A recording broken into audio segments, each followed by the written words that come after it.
दोस्तों नमस्ते।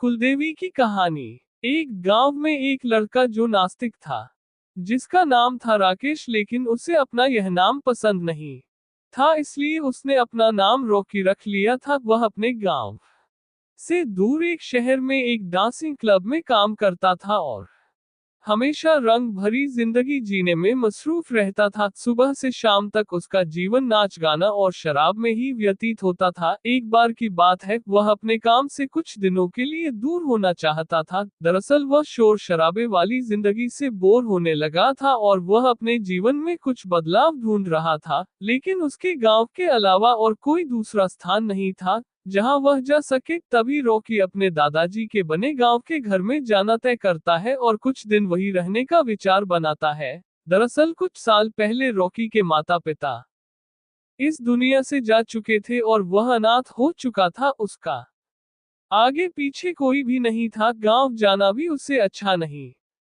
लग रहा था, लेकिन मजबूरी वश वह गांव के सफर पर निकल जाता है। जैसे ही वह गांव की सीमा रेखा में पहुंचता है, उसकी नजर एक बरगद के पेड़ पर पड़ती है, जिसके चारों तरफ लोगों का हुजूम लगा होता है और गांव के लोग बरगद के पेड़ को लाल कलर के चंदन से रंग रहे हैं। रॉकी को ये सब देखकर अजीब लगा। दरअसल वह इन सब मान्यताओं पर कोई यकीन नहीं करता था, उसे ये सब ढोंग लगता था। रॉकी गांव के अंदर अपने घर की ओर बढ़ जाता है और अपने घर पहुंचकर देखता है कि घर की हालत बहुत जर्जर हो चुकी थी, लेकिन फिर भी वह रहने लायक तो था ही।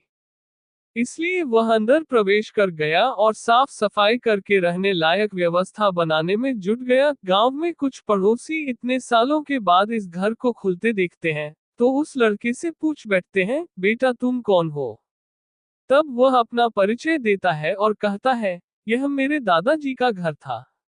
तभी वह अपने दादाजी का नाम बताता है। गांव के बुजुर्ग लोग उसे पहचान लेते हैं और कहते हैं, बेटा कोई आवश्यकता हो तो हमें बताना और जब तक तुम्हें रहना है आराम से रहो। रॉकी भी मुस्कुराते हुए जवाब देता है, जी जरूर। लेकिन रॉकी का ध्यान अभी भी उस बरगद पर अटका होता है। तभी रॉकी एक बुजुर्ग व्यक्ति के पास जाकर बरगद के पेड़ से जुड़ी हुई बातों को पूछता है। तो बुजुर्ग व्यक्ति बताते हैं कि वहां हमारी कुलदेवी है, जिसकी पूजा हम हर महीने करते हैं और उन्हीं की वजह से इस गांव में खुशहाली बनी रहती है। बुजुर्ग व्यक्ति की बात सुनकर रॉकी जोर जोर से हंसने लगता है और कहता है, आज के जमाने में भी आप लोग कितनी पिछड़ी हुई बातें कर रहे हो। आज कंप्यूटर का जमाना आ चुका है, लेकिन आप लोगों को वही पुरानी रीति रिवाजों से फुर्सत नहीं है। रॉकी की ऐसी अपमानजनक बातें सुनकर बुजुर्ग को गुस्सा आ जाता है और वह रॉकी को बुरा भला कहता है।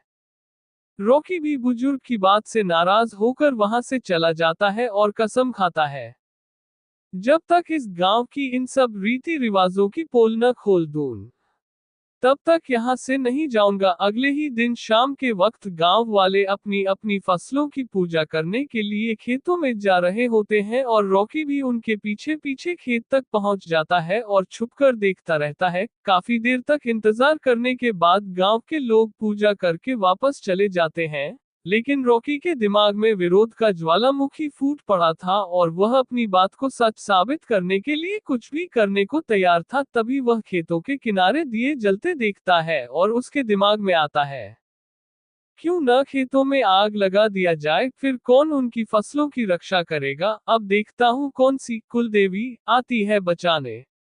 वह गांव वालों के खेतों में आग लगा देता है और देखते ही देखते आग बढ़ने लगती है और रॉकी गांव की तरफ तेजी से भागने लगता है ताकि उसे कोई देख ना सके। लेकिन जैसे ही वह अपने घर के पास पहुंचता है, वह देखता है उसका घर आग की लपटों से झुलस रहा है और गांव के लोग पानी से आग बुझाने में लगे हुए हैं। उसे कुछ समझ नहीं आता कि यह कैसे हुआ। तभी वह जाकर के वहां के लोगों से हड़बड़ाते हुए पूछता है, यह आग कैसे लगी? तभी गांव के लोग बताते हैं, बेटा हम यहाँ बैठे थे, अचानक तुम्हारे घर के अंदर से धुआं निकलने लगा। हमें लगा तुम अंदर खाना बना रहे हो, लेकिन कुछ देर में तुम्हारे पूरे घर में आग फैल चुकी थी और हम सभी लोग इसे बुझाने का प्रयास कर रहे हैं। लेकिन रॉकी को अपनी गलती का एहसास हो रहा था। उसे लगा कि अब गांव वालों को मैं क्या कहूंगा।